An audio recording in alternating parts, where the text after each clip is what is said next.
seul, je crois que vous étiez particulièrement attaché aux deux personnages. Voilà.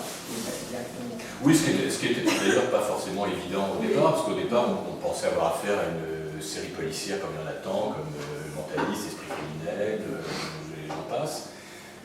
Et puis très vite, il y a eu un attachement, enfin moi c'est mon attachement, par rapport d'une part à l'opposition qui est entre les deux personnages principaux, c'est-à-dire que l'essentiel n'est pas dans les enquêtes policières, il était au départ une espèce de jeu du chat et de la souris entre les deux, rempli de sous-textes érotiques, d'allusions, etc., entre la rigide et le mec qui est brillant, qui en fait, qui est séducteur, jouisseur, etc.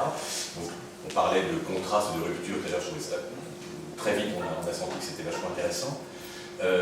Et puis moi par rapport aux qualités littéraires de la série, comme on parle d'un écrivain, je dois dire que personnellement j'ai un plaisir fou à ce que le mec parle bien. Et dès que je vois, parce que je suis très sensible au bien parler et au bien écrire, j'essaye au maximum d'écrire sans aucune faute d'orthographe, comme mon papa me l'a appris. Et je déteste le langage texto, voilà. J'y arrive pas, c'est pas que je déteste, c'est que j'y arrive pas, je mets ça à d'autres, moi j'y arrive pas. Je t'invite sur ce point-là. Mais j'adore le bien parler de Castle. Et c'est vrai que dès que je détecte une faute de grammaire, dès que je détecte la moindre, pas vulgarité, mais le moindre côté un peu commun qu'on trouve dans d'autres séries américaines, j'essaie de le casser pour en faire quelque chose d'un peu littéraire. Par exemple, c'est rarissime que quand il y a marqué est-ce que je dis n'importe quoi, mais est-ce que tu vas bien, dit par Castle, non, c'est vas-tu bien.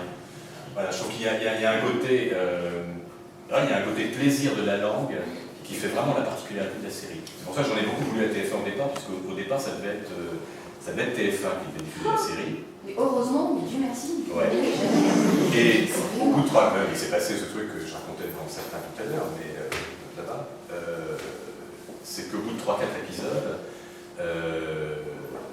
il y a des commerciaux de TF1 qui ont vraiment un feeling d'enfer, qui ont dit, alors les 3-4 premiers épisodes de la série, on les a enregistrés pour TF1. Et on a eu des séances de retake à faire, mais c'était quasiment les épisodes entiers à refaire en correction. Pourquoi? Parce qu'il disait, ah oui, mais non, elle est trop rigide, et lui, là, il en fait un peu trop dans le panache, etc. Non, il faut qu'elle soit plus féminine, et que lui, il la ramène un peu moins. On a dit, mais attendez, c'est le thème même, c'est le rapport même entre les deux. Alors on a essayé de résister, mais bon, voilà, donc il y a des choses qui ont été gommées. À l'arrivée, je crois que ça se sent pas trop. On a quand même gardé nos couleurs. On est plus à l'aise maintenant avec France 2, mais on a quand même gardé nos couleurs. Et ah oui, et voilà ce que je voulais raconter, c'est que il y a donc des commerciaux de TF1 qui, à un moment, au bout de 3-4 épisodes enregistrés, ont vu qu'avec leur multidiffusion des experts, Miami, Las Vegas, New York, Maubeuge, etc.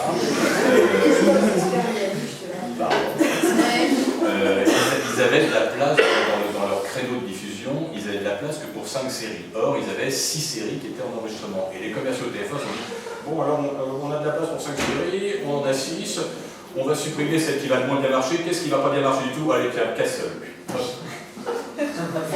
Et maintenant, ils se mordent les bijoux de famille, parce qu'évidemment, ils voient à côté France 2 qui fait entre 6 et 7 millions de téléspectateurs tous les lundis soirs.